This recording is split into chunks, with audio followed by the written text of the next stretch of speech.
Pemimpin Ansarullah Yaman, Sayyid Abdul Malik Al-Houthi, menyebut Houthi telah mengembangkan kemampuan militernya. Houthi mengklaim sukses menggagalkan operasi skala besar Amerika Serikat dan Israel dengan menargetkan kapal penyerang. Mengutip Al-Mayadin pada 3 Januari 2025, hal itu diumumkan oleh Malik Al-Houthi dalam pidatonya pada Kamis 2 Januari 2025. Awalnya, ia menyoroti berbagai operasi yang dilakukan oleh Angkatan Bersenjata Yaman dalam minggu ini, termasuk serangan rudal terhadap Tel Aviv, Bandara Ben Gurion, Pangkalan Udara Nevatim, dan pembangkit listrik di selatan Al-Quds.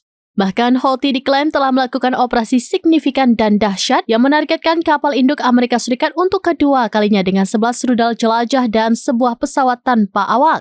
Sayyid Al-Houthi juga menjelaskan bahwa Houthi juga meluncurkan operasi yang menggagalkan operasi agresif berskala besar dari Amerika Serikat Israel. Akibatnya, kapal induk dan kapal angkatan laut pendampingnya dipukul mundur ke ujung utara Laut Merah.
Download Tribun X sekarang, menghadirkan lokal menjadi Indonesia.